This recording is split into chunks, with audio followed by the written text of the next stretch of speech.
People assume that when someone disappears, something breaks. A phone stops ringing, a job calls, a landlord knocks, a neighbor complains. But sometimes, nothing breaks.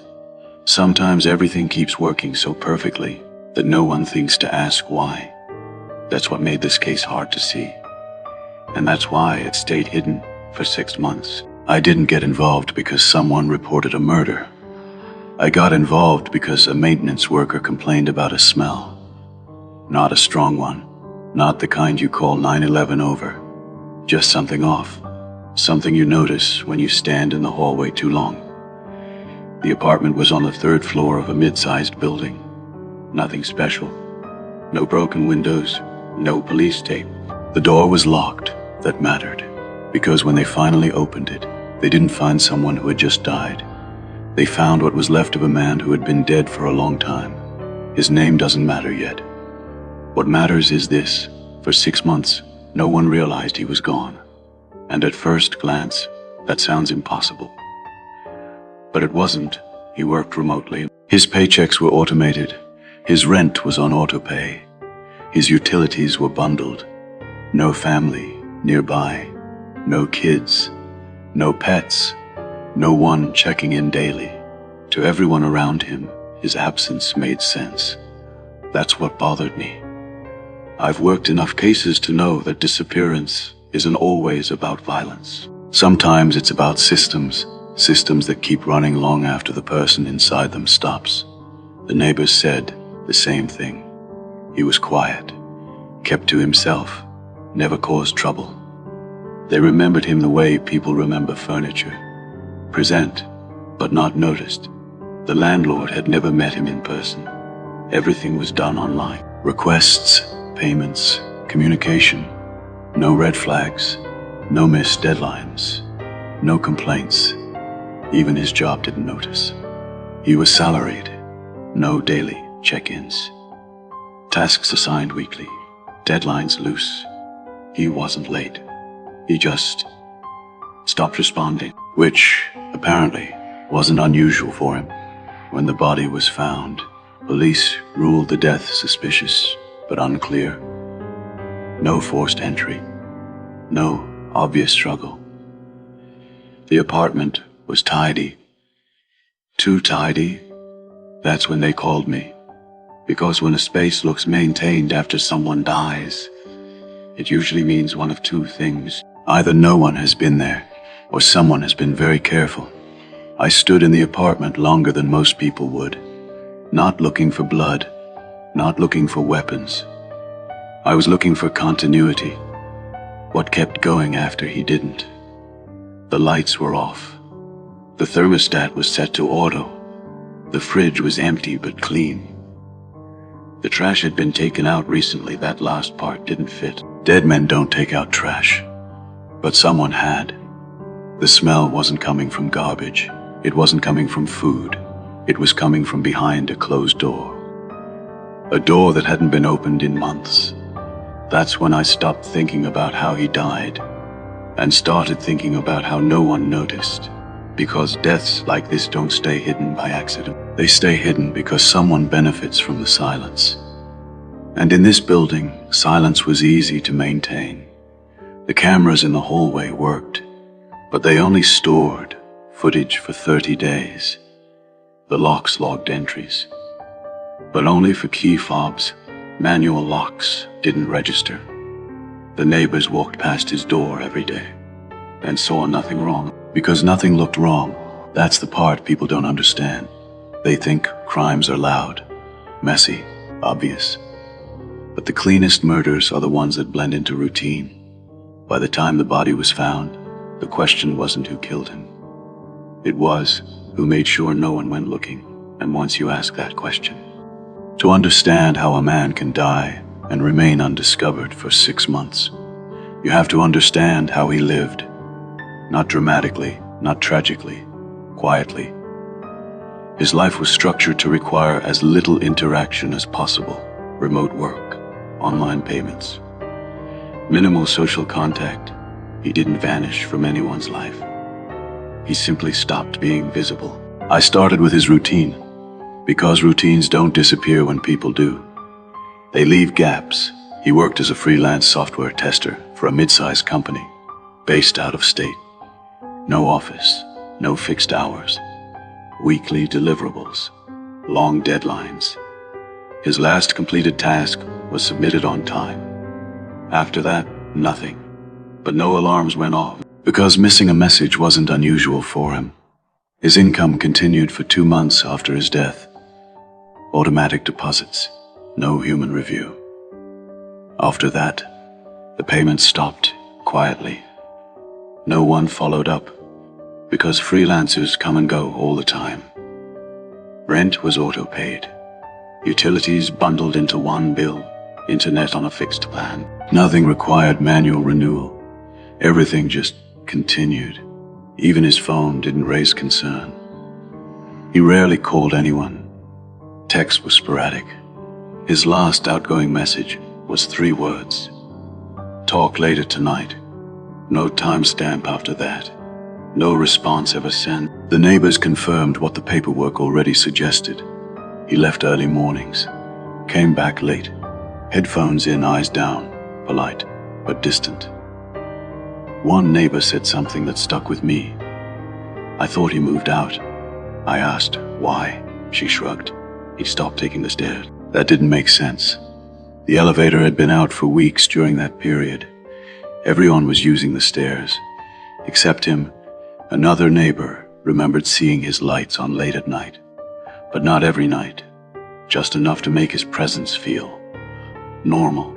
That was the first sign. Something wasn't random. Lights don't turn on and off by themselves. Timers do. Inside the apartment, I found a smart lighting system connected to a phone app.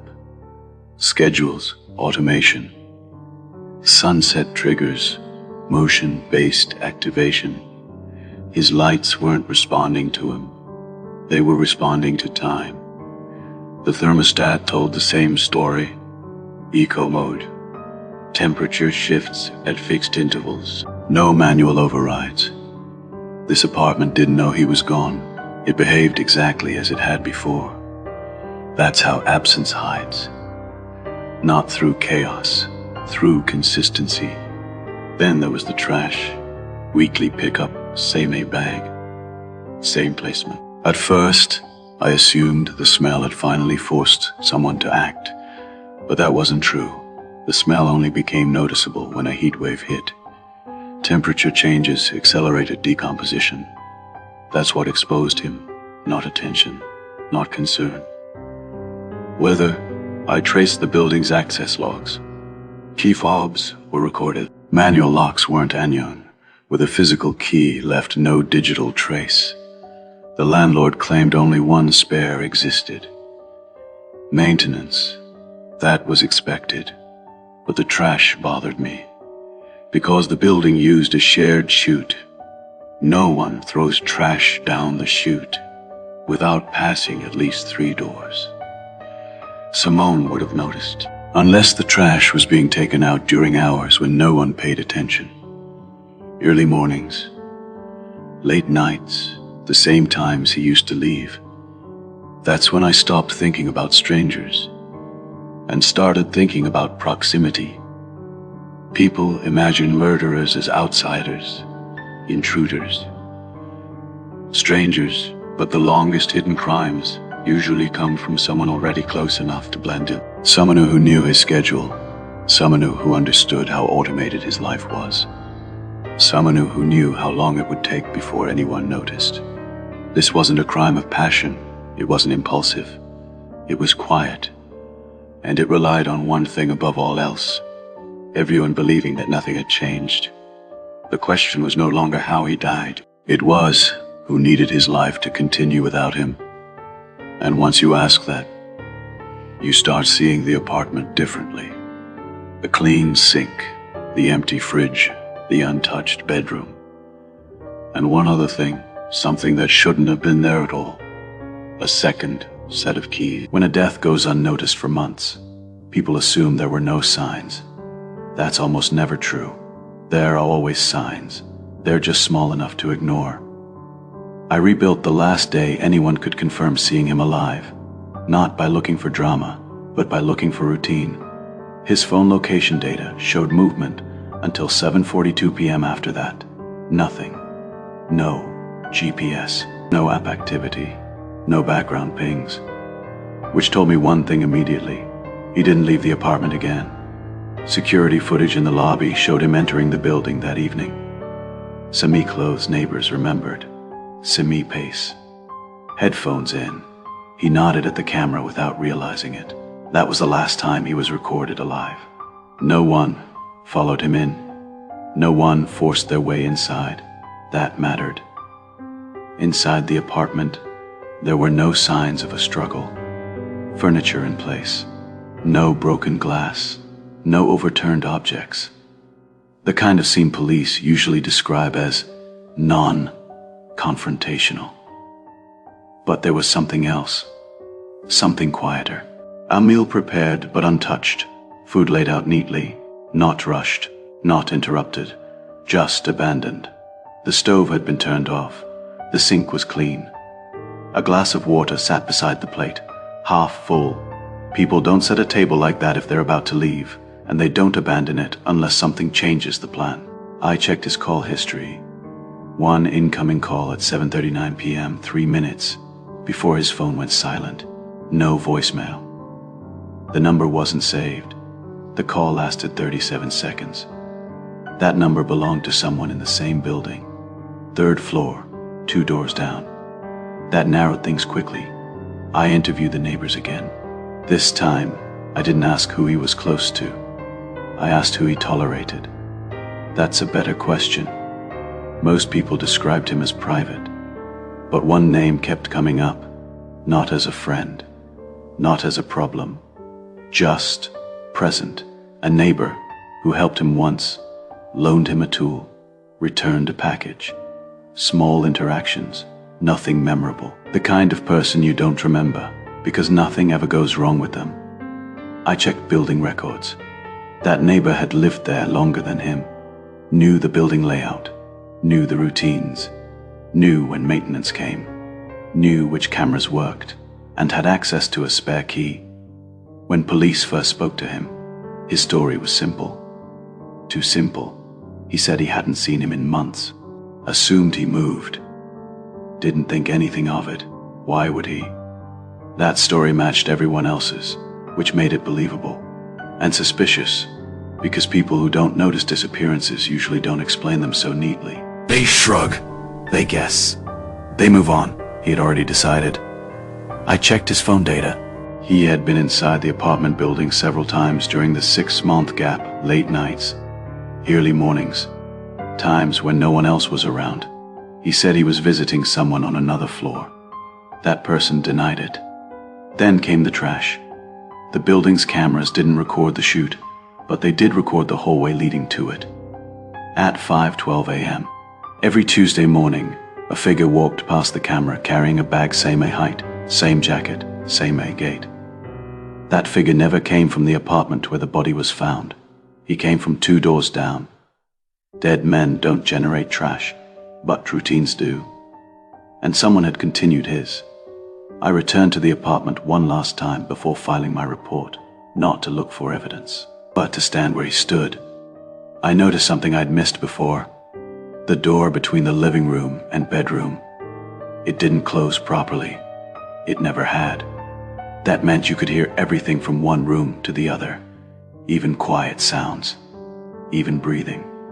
Which meant if someone else had been there that night, he wouldn't have needed to raise his voice. He would have just waited. Motive doesn't always announce itself. Most of the time, it hides inside convenience. When people imagine murder, they imagine anger, jealousy, fear, impulse. But the cases that stay buried are usually driven by something calmer. Need. I didn't look for rage. I looked for benefit. The victim's bank records showed something unusual. Not theft. Not withdrawals. Just continuity. His account stayed open. His subscription stayed active. His rent stayed paid. But there was one expense that didn't belong. A monthly transfer small, consistent, and recent. It began 2 weeks after the night he died. The money moved from his checking account into a prepaid debit card. Not a bank account, not a name, just a card. Someone was siphoning enough to stay invisible. The amounts were calculated. Never large enough to trigger alerts. Never frequent enough to draw attention. That told me something important. This wasn't desperation. This was planning. I tracked where the card was used. Grocery stores, gas stations, hardware shops, always within walking distance of the building. No online purchases, no traceable shipping, nothing that created a footprint. Simone was living off him, quietly. That's when the 6 months made sense. This wasn't a body being hidden. It was a life being extended. Every automated system that kept his absence unnoticed also kept the money flowing. Rent paid Faye, no landlord visit. Utilities active, Faye, no shutoffs. Lights on timers, Faye, no suspicion. The apartment stayed closed, but useful. I looked again at the suspect, the neighbor. He worked cash jobs, seasonal work, nothing consistent, nothing documented. But his lifestyle didn't change. That was the problem. People who suddenly gain money usually spend it. Carelessly, he didn't. He stayed exactly the same. Same routines, samey hours, samey clothes, samey habits. Which meant he wasn't trying to get rich. He was trying to survive. I re-interviewed him. This time, I didn't ask about the victim. I asked about himself. Where he worked, how he paid rent, how he handled slow months. He hesitated once, just once. When I asked how he made it through the winter, he answered too fast, too rehearsed. People don't plan answers to questions they've never been asked, unless they expect them. I asked about the debit card. He denied knowing anything about it. That wasn't the lie. The lie was that he looked relieved when I mentioned it. Relief comes when you think something has been discovered, not when you're innocent. I checked building maintenance logs, key requests, lock issues, replacement requests. Loan request stood out, filed 3 days after the victim's last recorded activity. A complaint about a stuck lock. Filed by the neighbor, maintenance replaced nothing. They adjusted the latch. That meant the door still worked. It just didn't close properly. Which meant access didn't require force, just patience. I started to see the shape of it. The call that night, 37 seconds, just long enough to say, I need help. Or, can you come? He let someone in, and once that happened, the apartment stopped being his. The neighbor didn't need to hide the body. He didn't need to clean up blood. He didn't need to stage anything dramatic. All he needed to do was wait and keep things running. That's the part people don't want to accept. Silence can be more profitable than violence. Most crimes don't fail because of evidence. They fail because people get comfortable. By the time I reached this stage, there was enough circumstantial detail to raise suspicion, but not enough to prove anything. And that's where cases like this usually die, because nothing about it looked urgent. There was no missing person report, no grieving family demanding answers, no pressure from above, just a body discovered too late to speak for itself. The suspect knew this. I could tell by how relaxed he was during our third conversation. He didn't avoid questions. He didn't argue. He didn't ask for a lawyer. Those are the reactions people expect. Instead, he cooperated. Too much. He offered timelines without being asked, filled in gaps no one pointed out, explained his movements down to the hour. That kind of detail feels convincing, but it's also dangerous, because real memory is messy. People forget, they approximate, they contradict themselves. Only stories rehearsed in advance stay neat. I decided not to push. Not yet. Instead, I asked him to walk me through a normal week. Not the night of the death, not the months after, Just a typical Tuesday. He talked about his mornings, his errands, his walks, his work. Then I asked him a question that shouldn't have mattered. "What do you usually do with your trash?" He answered immediately. "Take it down the chute before bed." That was wrong. The building's trash schedule was posted clearly in the lobby. Pickup was early Tuesday mornings. Residents were asked to take trash out before 7 a.m. Everyone knew that. Except someone who didn't live by the rules anymore.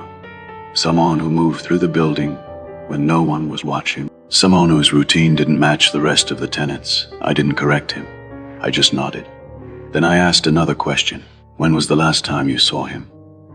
He paused, just long enough to remember what he'd said before. "Late winter," he said. "February, maybe." That conflicted with his earlier statement. Before, he'd said January. Small mistake. But real ones always are. I checked the hallway footage again, focused only on Tuesdays. Only early mornings, only one camera, at 5:12 a.m. every week. The same figure, samey posture, carrying a trash bag. The bag came from his side of the hallway, but the volume inside it didn't match a single apartment's waste. It was heavier, fuller enough for 2 lives worth of refuse. Receipts, packaging, cleaning supplies, disposable gloves, things you don't want connected to you. I compared purchase records from the prepaid debit card, heavy-duty trash bags, industrial cleaner, gloves bought monthly. Not after the body was found. Before. That's when I understood something crucial. The lie wasn't about the murder. The lie was about maintenance.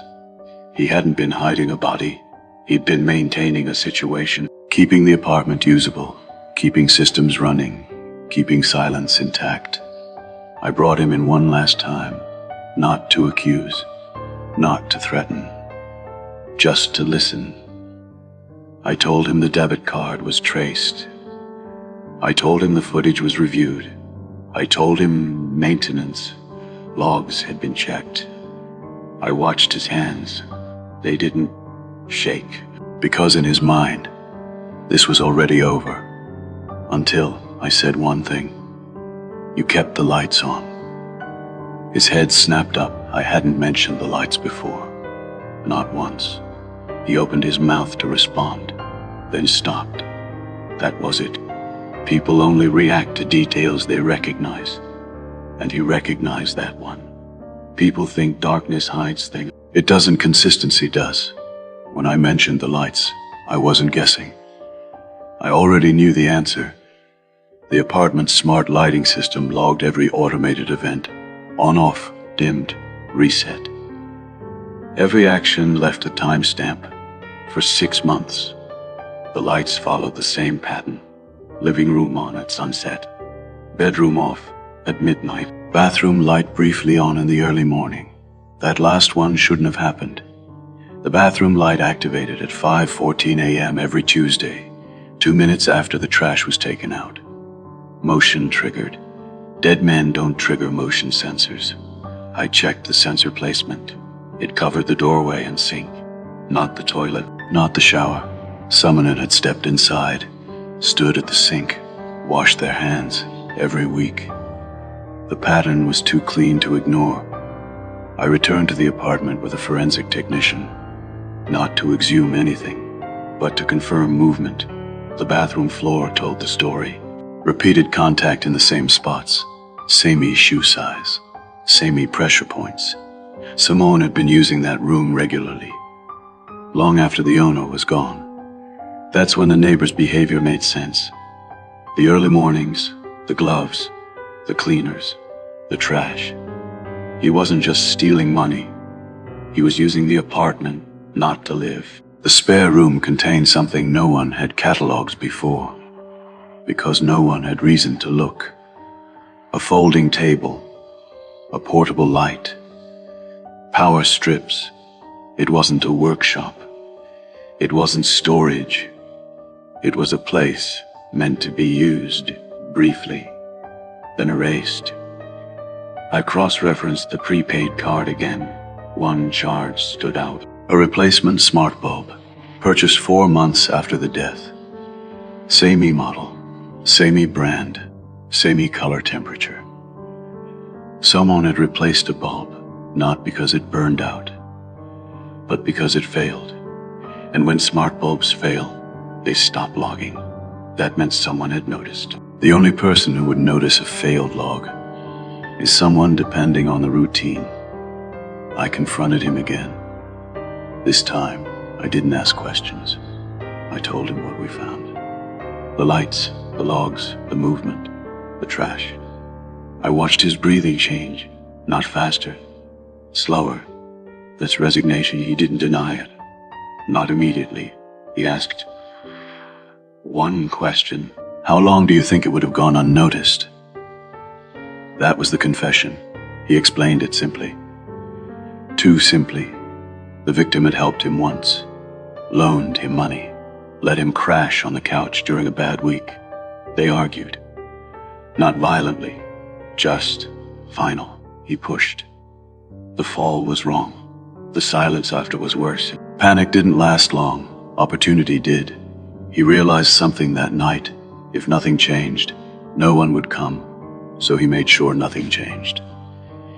He kept the lights on, the trash moving, the payments flowing. He didn't hide a crime. He maintained a system. And systems don't ask questions. Arrests don't always look like people expect. There were shouting. No neighbors watching from behind blinds. He answered the door the same way he always did. Calm, alert, already aware. He didn't ask why we were there. That told me everything. Inside his apartment, nothing was out of place. No souvenirs, no trophies, no obvious. Just a life arranged to look exactly like every other one in the building. We took him in without resistance. He asked if he could lock the door. He always did. At the station, he waived his right to an attorney, not because he thought he'd win, but because he wanted to explain. People like this always do. He said he never planned to kill him, that it happened in a moment, that he only pushed him away. I didn't interrupt, because intention doesn't change outcome. He talked about the money like it was incidental, like it was just something that continued. I didn't touch most of it, he said. That was true and irrelevant. He admitted to entering the apartment weekly, taking trash out, checking systems, replacing what failed. He said it felt wrong at first, then normal. That's how routine works. The apartment didn't feel like a crime scene to him. It felt like a responsibility. When I asked why he kept going back, his answer surprised me. Because if I stopped, he said, Simone would have noticed. That was the point. He wasn't hiding from police. He was hiding from attention. In his mind, the murder was the moment. Everything after was just maintenance. The prosecutor charged him with second-degree murder and financial exploitation. No theatrics, no public outrage, just paperwork. The building returned to normal within days. New tenant, new lease. Nothing on the door to explain what happened behind it. That's what stayed with me, not the crime, not the body. The ease with which everything absorbed the loss. 6 months, no missing posters, no searches, no urgency. Because systems don't grieve, they just keep running. And if you understand them well enough, they can hide almost anything.